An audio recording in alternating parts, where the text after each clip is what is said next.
Okay, our session is being recorded.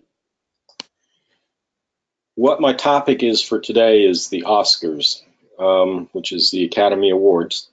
Last week, our little mini seminar dealt with Hollywood accounting, so I thought I'd continue the theme this week to give you some idea about how the process the Academy Awards, the Academy uses to determine winners and so forth. So let me start by giving you a little history here. The Academy Awards themselves have actually been going on since 1929. Now, the first broadcast of the awards was not until 1930, and that was by radio. It wasn't until 1953 that the Academy Awards were broadcast via TV. Now, 1930, that's a long time ago, and these things have been gaining in popularity every year. There are similar award programs for TV. They're called the Emmys. For theater, they're called the Tonys. And then, of course, for music, you have the Grammy Awards. The process works the same for all of them, for the most part. And that's what I wanted to describe here, how the movies get selected and the process that's gone through. So, to begin with, not every movie can be submitted for consideration. There's some requirements. Some are kind of weird, but in any event, they are the rules to, have your movie considered. First and foremost, your movie has to be a minimum of 40 minutes long. Now, the only exception to that is, short documentaries, and they fall into a totally different category. But if you got a regular movie, like the Avengers is out now, it has to be a minimum of 40 minutes long. And you have some other requirements as well, not the least of which is that the movie has to have had a public premiere in a movie theater. In other words, you can't just make a movie and submit it for consideration. It has to have been actually played in a movie theater somewhere. It has to be with 35 millimeter film or 70 millimeter film. Okay, those are the requirements. And the one that's a little weird is that the movie has to be played in Los Angeles County for a period of 7 consecutive days for paid admission. So if your movie runs 5 days and gets dumped, you don't qualify. So 7 consecutive days in Los Angeles County in order to be considered. Okay, so who can submit the candidates? Almost anyone. Generally speaking, the producer or the distributor of a film will submit some credits, screen credits, to the Academy for consideration, and they'll also pick a category like Best Picture, Best Soundtrack, Best Music Theme, and what have you. So all these movies get submitted to the Academy, and they're grouped according to, what category they're going to fall in. The next thing that happens after they collect all the submissions and they list the selected films, they're going to go ahead and send out ballots. And those ballots are going to go to Academy members that are active. And currently, at last count, there was about 6,000 members of the Academy. About 22% of them are actors, and the rest fall into the various categories of directors, producers, technical people like camera operators and so forth.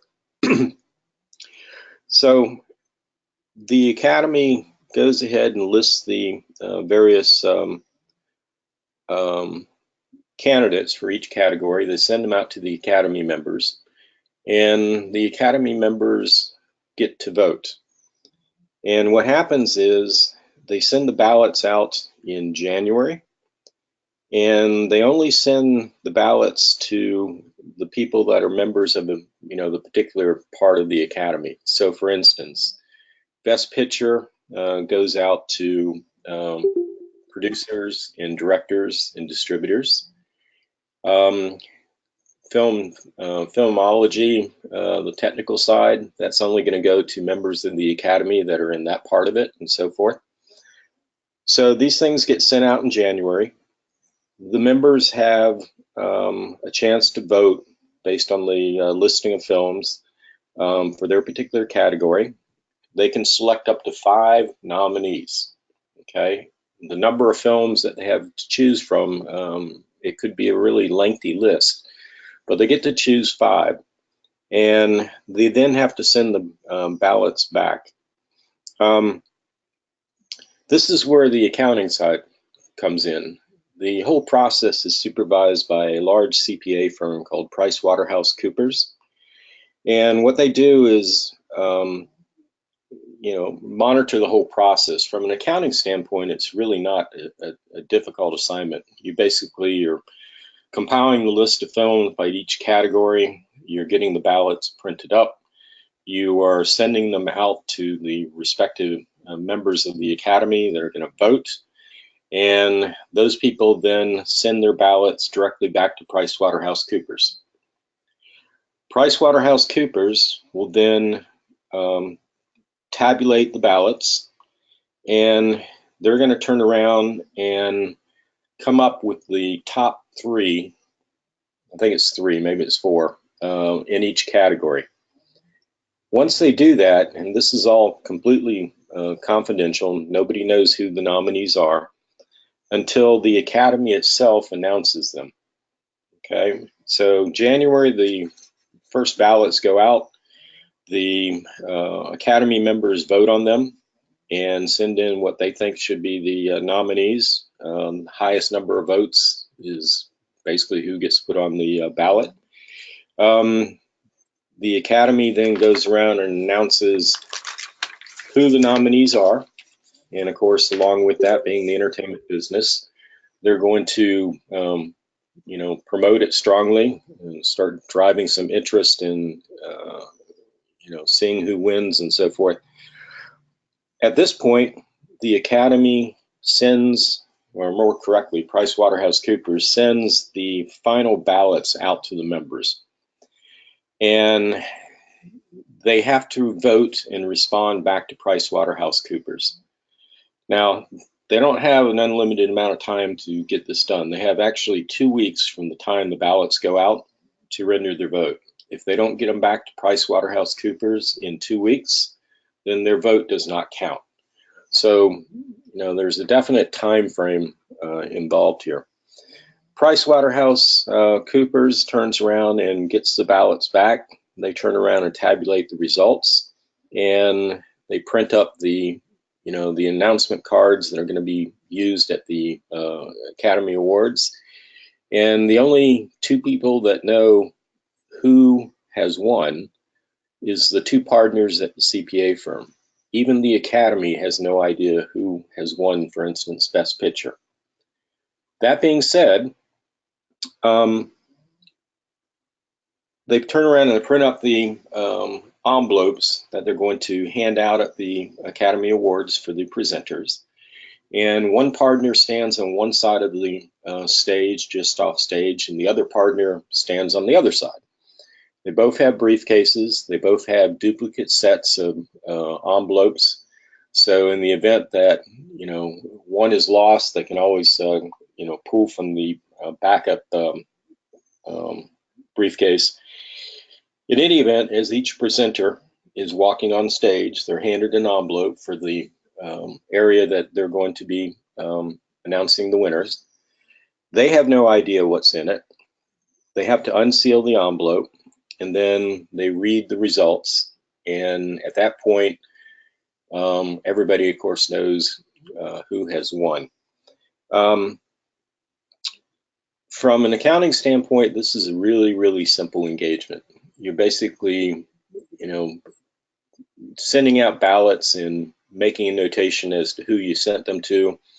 You are collecting them back and checking off who sent them back. You follow your time frame, and basically you tabulate the results. Probably used a spreadsheet, and then when everything's said and done, you have the envelopes printed up.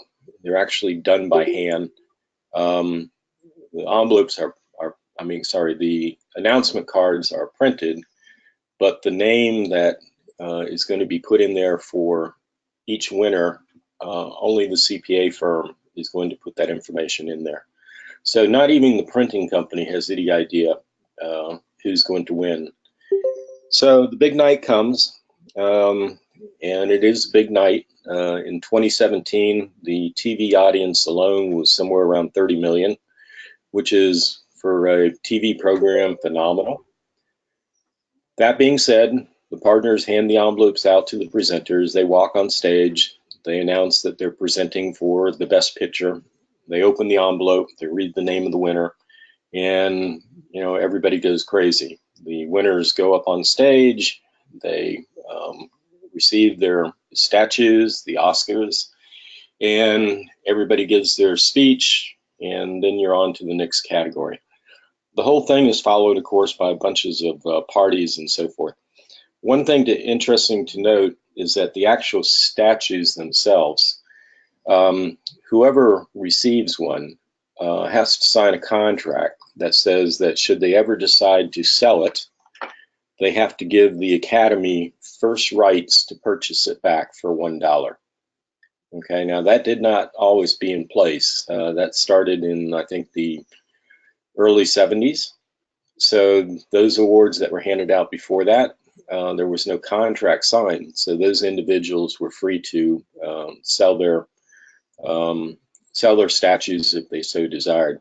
One such case was that a statue was sold by an actor's estate after he passed away, and of course the Academy said, no, you can't do that. We have the right to buy it back for $1. And the whole thing went to court, and the court ruled that the Academy had no right to it because the actor had not signed the contract. Okay, but he had the statue. It went to auction, and that statue generated $863,000. So these things are not inexpensive. They have great value.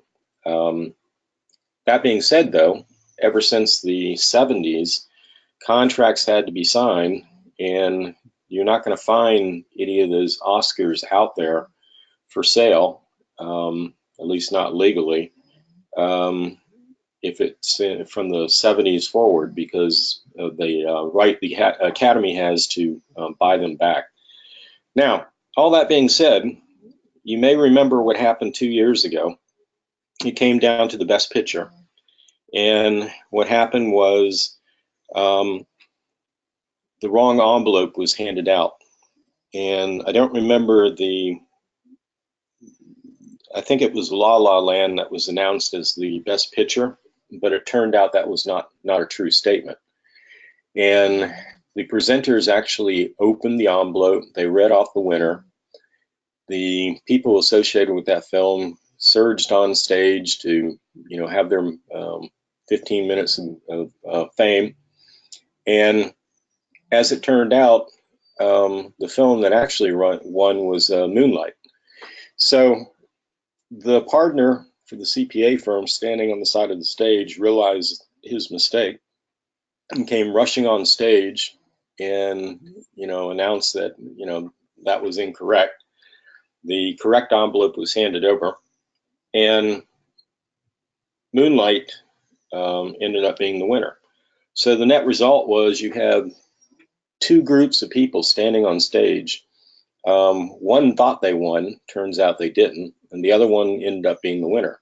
So it was total embarrassment. It's never happened in the history of the Academy before, and it was just a total slap in the face to the CPA firm. The question that came up is PricewaterhouseCoopers is still the CPA firm that handles all this, and I believe they may handle some of the other awards as well. The question is, why are they still around? And this is like a colossal error for something so simple. And Price Waterhouse actually took a lot of heat for it. They lost clients and so forth because the prevailing thought was this is really a simple thing, and they screwed this up. You got to wonder what they're going to screw up on the audit they do for my company. So somehow or another, Price Waterhouse survived. Excuse me. I can't say the same for the two partners that were in charge of the engagement. They both, as the saying goes, left PricewaterhouseCoopers to pursue other interests, which is a euphemism for they got fired. Excuse me. So the Oscars themselves, as far as the fee that they pay to the CPA firm, is really minuscule. It's like $500,000. I know it sounds like a lot of money, but you know, even a mid-sized publicly traded company that gets an audit done, that's usually well over $1 million. So $500,000 for the Oscars is really small dollars.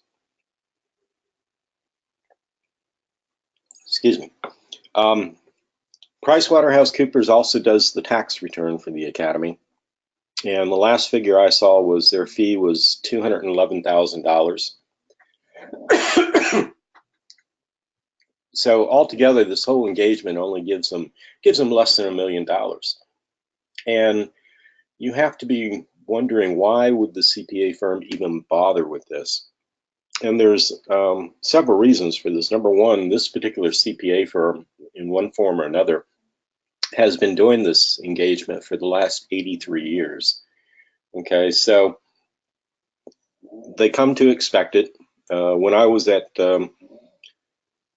Coopers and Lybrand, which was predecessor firm to PricewaterhouseCoopers, the partners in the LA office that were on this engagement, they were like rock stars. You know, they got to do something, know something that nobody else knows, and all that stuff. So there was that incentive. There was also the publicity of doing the engagement for the Academy Awards, because everybody's watching. Imagine you got 32 million people watching the award ceremony, and PricewaterhouseCoopers' name comes up a lot. They get to walk across the red carpet. You know, they get basically freebie advertising to 32 million people and so forth. So it's a tremendous, just a tremendous promotion. The other thing that PricewaterhouseCoopers does is the directors for the Academy, the people, just like any other company, they have a board of directors, and they have to go through an election process. And PricewaterhouseCoopers handles the balloting and tabulating the results for that as well. So Pricewaterhouse is intimately involved with the entertainment business. Their LA office is huge. They have lots of partners out there. They have lots of staff. Their company is headquartered in New York, but the LA office is easily, you know, one of the biggest ones in the firm. The firm itself is worldwide, and the presentation of the Oscars gives them literally worldwide recognition, and that's why they do it. They probably don't make any money off of it, even though they're pulling in $700,000-800,000 based on the time and effort that's put in. You got to remember, the partners in a CPA firm are probably the highest paid people in the firm, and for them to spend their time doing what really a staff accountant could do, it is a very costly endeavor. So it's almost like pro bono work that they do. So anyway, 2017, the Oscars went off with no hitch, no problem. Everybody that got announced was the correct parties and so forth. And PricewaterhouseCoopers has been retained for another year, so I expect to see them in 2018. The other awards, the Tonys, the Grammys, the Emmys, they all work the same way. It's a balloting process. You have to be a member of the organization in order to be able to vote. At Full Sail, we have in the Entertainment Business Masters program, we have one instructor who's a member of the Grammy organization, and he gets to vote every year. And it was interesting talking to him,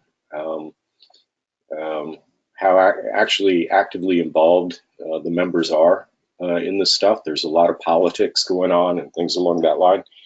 But it is a process, and it's like any other accounting process. There's procedures to follow. There's safeguards that are supposed to be in place and so forth. And for the most part, it works very well. So that's my presentation on the Oscars. Remember, if you are going to, if you have not received 100 on assignment 2, you need to log back in at 3 to that go-to training. If you have submitted stuff, I've written back to anyone that I couldn't open their files. So if you're one of those folks, then you need to resubmit your files so I can look at them. I will make a point at 3 o'clock that anyone that's already submitted, I will go through their stuff first. So if everything's okay, you can get your 100 and you can be on your way. Those that have not started the assignment yet, you need to get it started. Today is the only day I'm available to help you, and I will be available from 3 until 7 o'clock tonight. Okay, if there's no questions, then I'm going to stop the recording.